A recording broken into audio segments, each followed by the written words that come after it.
David.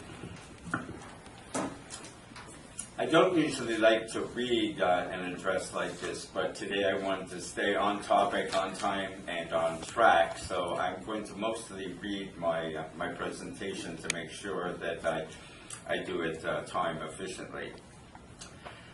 There are two huge problems facing Canada: a large and growing income gap and a large and growing democracy gap. They are inextricably linked. Let me share a few brief comments on the democracy gap. The Parliament of Canada, I'm 67 years old. The Parliament of Canada is the most dysfunctional organization I have ever been involved with. My simple, not easy, but simple prescription to vastly improve it includes the following. 1.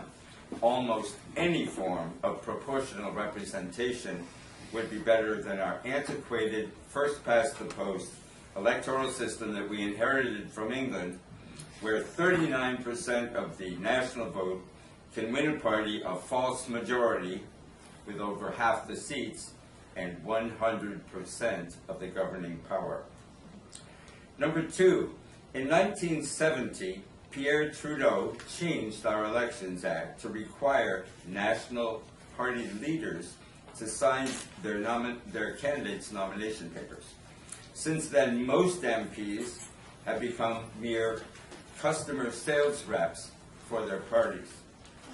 We must reverse this and get MPs working again for our constituents and for Canada, as they did from 1867 until 1970.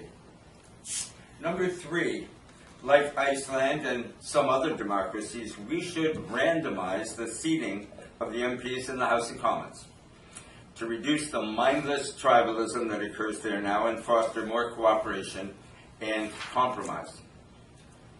And 4th, we should ban the Senate, or at least elect it or select it through a system of proportional representation.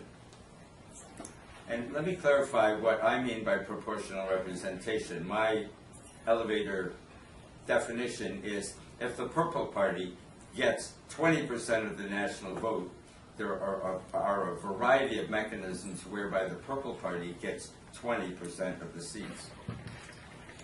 Money is a lot like horse manure.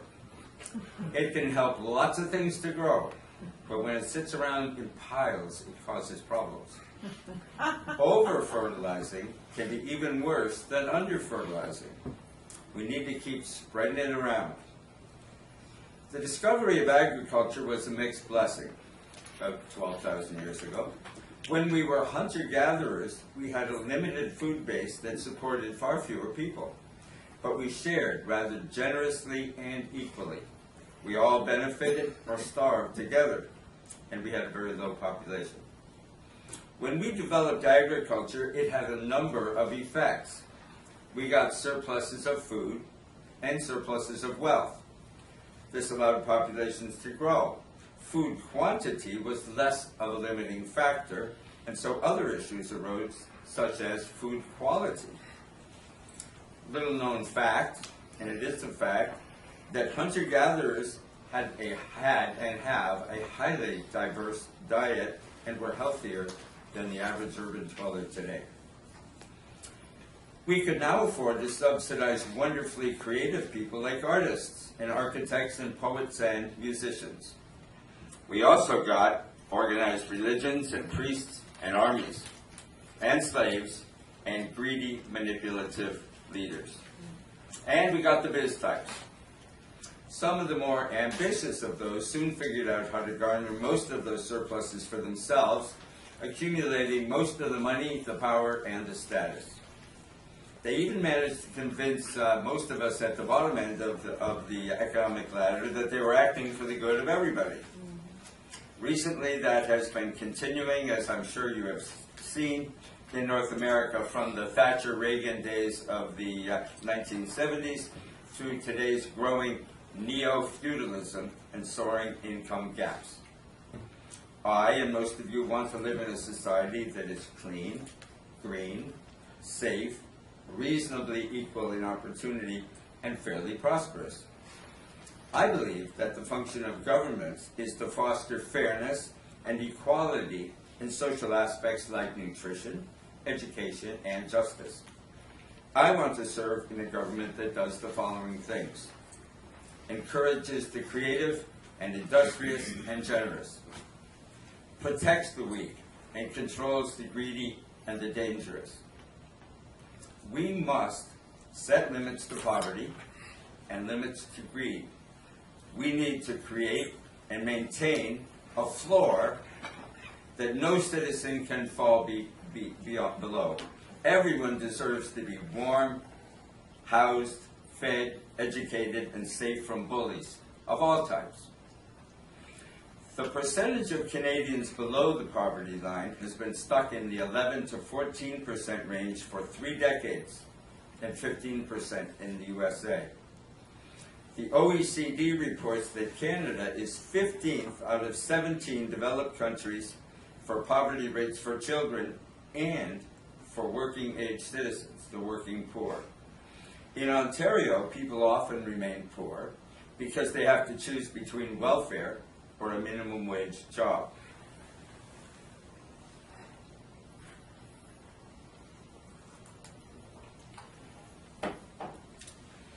That is a tough choice. Have you ever tried to live as a single person on either welfare or EI or minimum wage? It's pretty tough. Add a family and it's absolutely brutal.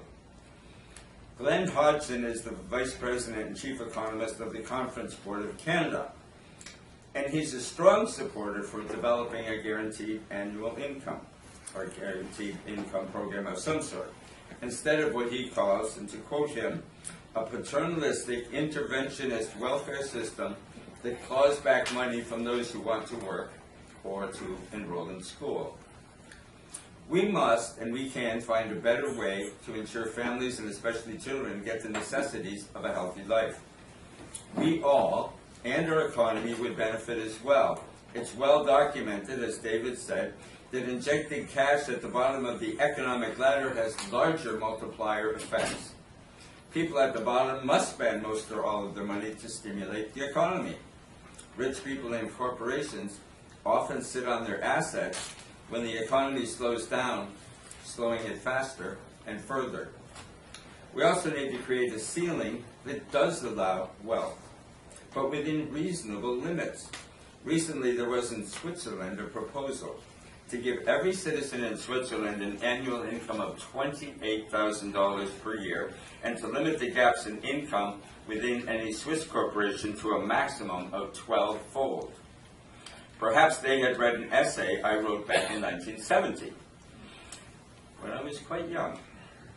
The numbers have changed since then, but 43 years later, the basic principles may be worth considering here today. Allow me to read to you most of my 1970 essay. It's called The Tenfold Options, Thoughts on Capitalism, Greed, Productivity, and Political Influence. So remember, the next couple of pages I wrote 43 years ago. I'm a business person, and I'm usually proud of that, and I don't think up to a certain point that profit's a dirty word. However, there are many business people and professionals for whom ambition has become obsessive greed. Some believe they are superior humans in all regards just because they're materially prosperous, even if that occurred because they are workaholics, unscrupulous, ruthless, have been born the right color, or are just plain lucky. Making money is simpler than many poor people realize. All it requires in many cases is an obsession with making money. The ability to rationalize almost all of one's ethics and values around that obsession can also be quite helpful. Our society worships money and those who accumulate it. Our definition of success and prestige has become almost entirely linked to wealth, even if one only married into it or inherited it. You may accumulate your wealth through the means of putting a puck into a net, saving desperate sick people from death, inventing a hula hoop, or by taking your clothes off to titillate voyeurs. In our culture, then, as a rich person, you then seem all too often to be revered as a spiritual, economic or political leader. Your values, or lack of them, become that of society at large. You may know the price of everything and the value of very little. Even when their values don't match the public's or serve the public interest, the hyper-wealthy have undue influence on policies and decisions. Working in the environmental movement, I have again and again observed knowledgeable environmental advocates do detailed research on important issues where the choices for action seem clear, except that when activists who are volunteers or underpaid professionals come up against wealth, the politicians and media and bureaucrats all too often defer to the wealthy and bad decisions ensue. Let's talk about left versus right. I'm a lefty business person myself. I don't fit neatly into any of the tribes, which is part of the reason that I'm an independent. Communism works well if we wish to go back to hunting and gathering in tribes of under 100. Obviously, few of us today want to return to a system that has few material incentives to improve, to be creative, to work a little harder, to educate yourself, to take some risks, to dare. But if we reject communism or extreme kinds of socialism, does that mean that we automatically accept totally laissez-faire competitive capitalism? Are there no reasonable limits on personal wealth, conspicuous consumption, and political influence? Is what's good for the wealthy automatically good for all of us? Are extreme gaps in income really good for anybody, even the wealthy? How to make money, my formula. If you wish to make some money, work hard. Educate yourself, apply yourself, defer some pleasures, find a niche in society which is useful and in demand, and then be better than average at doing it. If you wish to make more money, work harder still. Work nights and weekends. Drop your hobbies. Give up being a scout leader. Bobby's dad can take over. He's not as successful as you, and he has fewer work demands. Give up that subscription to Audubon and pour over modern investments. Still not making money quite fast enough? Call your lawyer about that little fender bender. You really think you got whiplash after all? It doesn't cost anybody anything except the insurance company. Now it's time to really make some big bucks. That purchasing agent said he can land you that big contract without going to bid. He wants 30 grand under the table, but you'll clear more than 10 times that much if your lawyer is right about getting you out of the requirements for the environmental assessment. But she did a great job of keeping your child support and alimony payments down to just peanuts, didn't she? A guaranteed minimum income.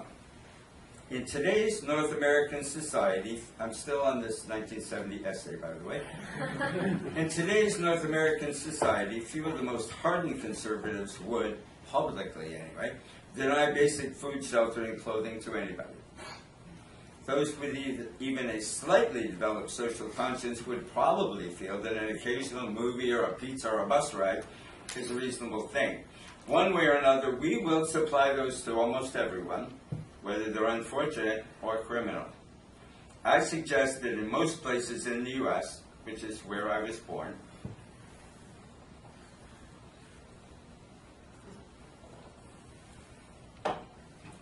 I'm an American by accident, a Canadian by choice. In order to enjoy these basics requires, at minimum, $12,000 per adult per year, in 1970 dollars, remember. Most poverty-stricken people will probably not die cooperatively. Their survival instincts will lead them to public begging, selling drugs, prostitution, or breaking into your house. Most of these methods of keeping our poor alive cost us a lot more than $12,000 one way or another, not the least of which is a mind-boggling and very expensive bureaucracy. Anyway, anyone who stays in that stratum for long will couch surf or worse, eat starchy cheap food that gives them diabetes, and feel they have to grovel a lot to civil servants. Through that groveling process, they will succeed in staying alive, but they may lose self-respect in hope of rising out of their economic abyss. There is a better way. I call it an adult annual living allowance. Every adult should, starting on his or her 18th birthday, get $1,000 per month deposited automatically into his or her checking account. They would get this money whether they work or not, whether they were poor or rich. It would be part of their total taxable income for the year. If they had no other income, they would pay no income tax for that year. If they had extra income, they would pay tax on their total income. They wouldn't have to grovel for it. They wouldn't have to justify what they did to it to anybody. Spouses would each get $12,000 per year. Therefore, a couple would be guaranteed a family income of at least $24,000 a year, plus whatever they make in employment income. What would be some of the implications of a policy like this? Housewives or house husbands would have their own income and the feeling of self-worth that has gone with money in our society. Students over 18 could count on and budget for an adequate income to attend university or technical school. Budding would-be entrepreneurs with aspirations and ideas could count on a survival income until their business could afford to pay them a salary. It certainly wouldn't guarantee success. Businesses would still be uncertain experiments, but there would be more of such experiments, and the world of business would not be restricted to people who already have money. People could take a sabbatical year to write a book, travel, retrain, paint, sculpt, build a house or cottage, get to know their children or themselves, try a new career, or do volunteer work. People would be better cushioned against illness, layoffs, and other adversity.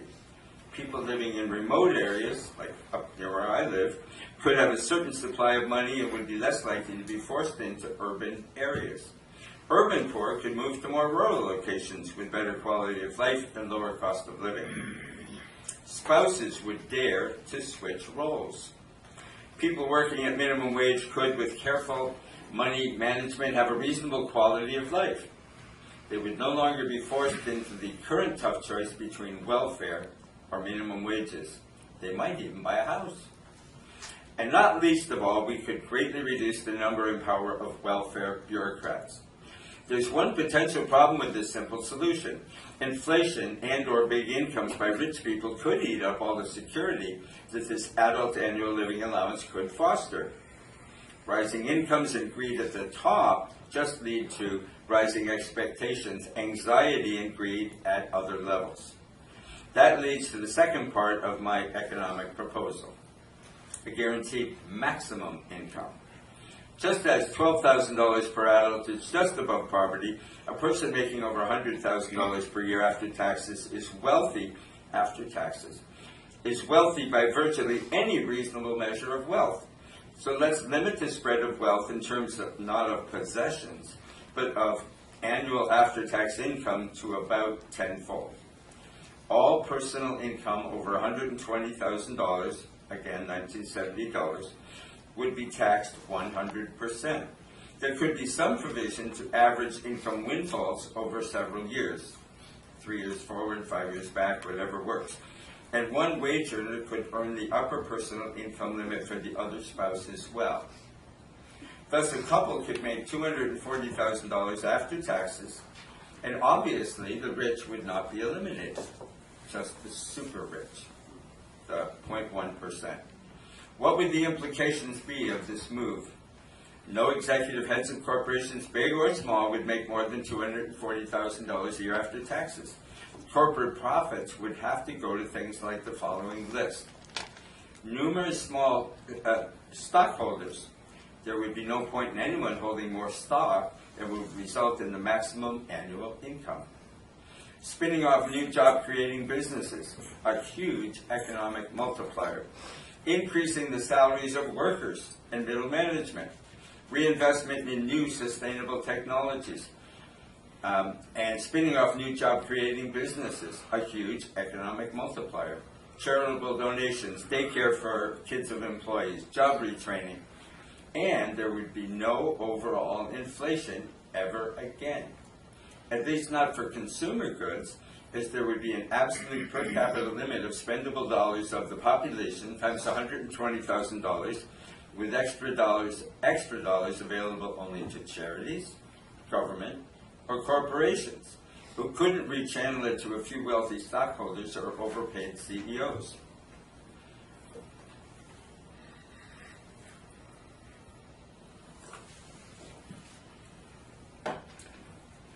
I see two kinds of workaholics who would bump up against the income after tax ceiling.